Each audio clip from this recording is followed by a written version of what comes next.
Hey everybody, just doing a little video here today about Tactica Outnumbered. This is essentially an introduction video. Essentially what this is months ago I started this on the Fortress Monastery blog. It was for armies that were specifically outnumbered to a degree where it was noticeable, such as Deathwing or Ravenwing or Grey Knight specific armies. And I thought I should give my opinions, my own 2 cents, on these armies and their benefits and some weaknesses and how to overcome the weaknesses of the armies. So I started doing that. I have 2 more to do, I think. I have to do Ravenwing and Deathwing, still post about it. So I thought I would start a video series for the ones that I've already done. And this is an introduction for that series. So pretty much what I'm going to outline here is the generic overall guidelines and my generic opinion for armies that are outnumbered, like what you should do to help you learn the army and whatnot. Also, the first video I'm going to do will be on Chaos Cult armies, which are armies that, for example, the Thousand Sons, they're a Chaos Cult army. Death Guard, Emperor's Children, World Eaters. They all have specific troop choice units. A cult army, essentially, how I use the term, is an army in which, for Chaos, that the Legion that are part of is specifically dedicated to one god. And there's also rows of renegade characters. If you just don't like the World Eaters, but you like, I don't even know who. I can't think of one that's Khorne devoted.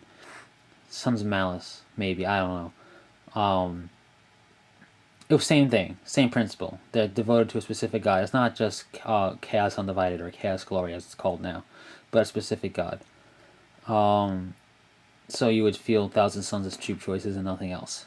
I'll get more into that when I talk about that, but that's how you do a Chaos Cult army, in my opinion, to keep it fluffy. You feel the units that offer that specific god, and then supplement it in an appropriately fluff-driven way, which I'll talk about when I talk about them. So anyway, onwards and upwards. First rule of thumb is to, of course, have your codex and have the rulebook, and learn your codex. But really, I mean really learn the codex. Now there's players out there, myself included, who, if you're not, careful, I don't want to say not careful, but for example, Dark Angels, you can theoretically field 4 different armies. A Battle Company only army, Deathwing only, Ravenwing army only, or Death Raven, and I guess a 5th one would be a combination of Deathwing, Ravenwing, and Battle Company. But if you're not going to field a Ravenwing only army, you may not know all the little nuances about their war gear and about their squads and the makeup of them. And that's fine. But if you're going to do a army that's outnumbered, you really need to know all the little nuances as best you can. Now that's going to come with time and experience, obviously. Don't expect to know everything right off the bat. But that's the first rule of thumb, is really get to know, and the only way to get to know is to play and take some losses, which is fine. You learn better through losses, in my opinion, than through wins. Second thing, after knowing all little nuances of your codex and the specific rules for the outnumbered armies like Ravenwing or Cult, Chaos Marines, or Deathwing, or Grey Knights, is to know your army's threat radius. Like, when the army starts to become a threat. Now, what I mean by that is, let's take Deathwing, for example. A Deathwing army is essentially Deathwing Terminators and Dreadnoughts and Land Raiders, for the most part. I mean, Vindicators too, but I don't want to get too much into that until I actually talk about them in a video. But let's say you have some Deathwing with a Land Raider or 2, whatever.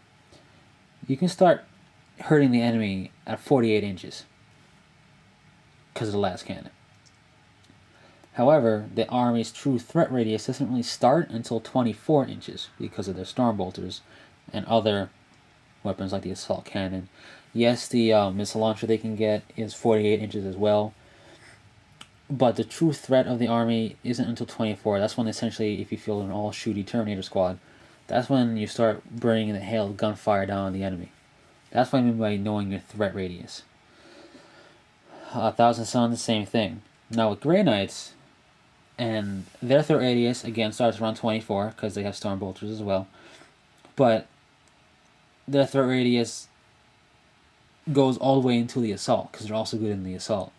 Deathwing, I'm not saying they're bad in the assault, they're fine, but like Thousand Suns, for example, their threat radius starts around 24 inches as well, but it drops off around like anything under 12 because you're within assault range, which isn't good.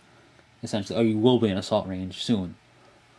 And and even though they have invulnerability saves that are good for everybody in that squad, even though the sergeant, the aspiring sorcerer, as you've seen here, has a force weapon, which is a power weapon as well, your weakness is the assault. So knowing your threat radius and what I also call the danger zones, where you become less effective and then you become threatened, is very important. Like Khorne Berserkers, their threat radius starts off at the extreme 12 inches. That's when they can start shooting their pistols.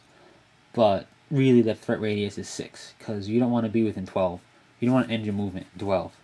That means you can be assaulted potentially next turn. You want to always be able to assault or not be able to shoot your pistols. But that's a different story.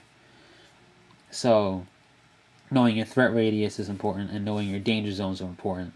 Knowing that in conjunction with your army-specific special abilities in your codex, for like Ravenwing or Thousand Suns or Deathwing or Grey Knights, those two things or three things go really well together, and that helps you move better, select an army better, make changes to the army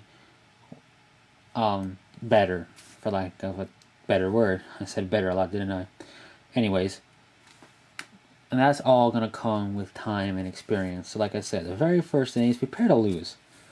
Not saying you're going to lose. You may well win your first game, second game, whatever. You may have a winning streak with them. But be prepared to lose, because a 26-man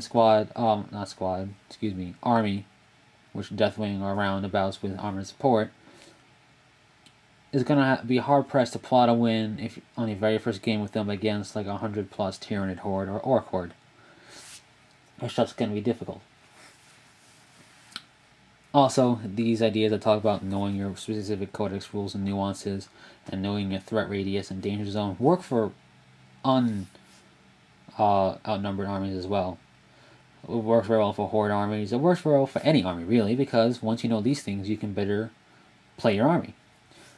The only reason why I stress it for outnumbered armies is because you really feel the hurt on armies that only have like around 20-ish, 28-ish, 30-ish max without any armor support type of army, because at that point you don't have the numbers to deal with the losses you're going to take.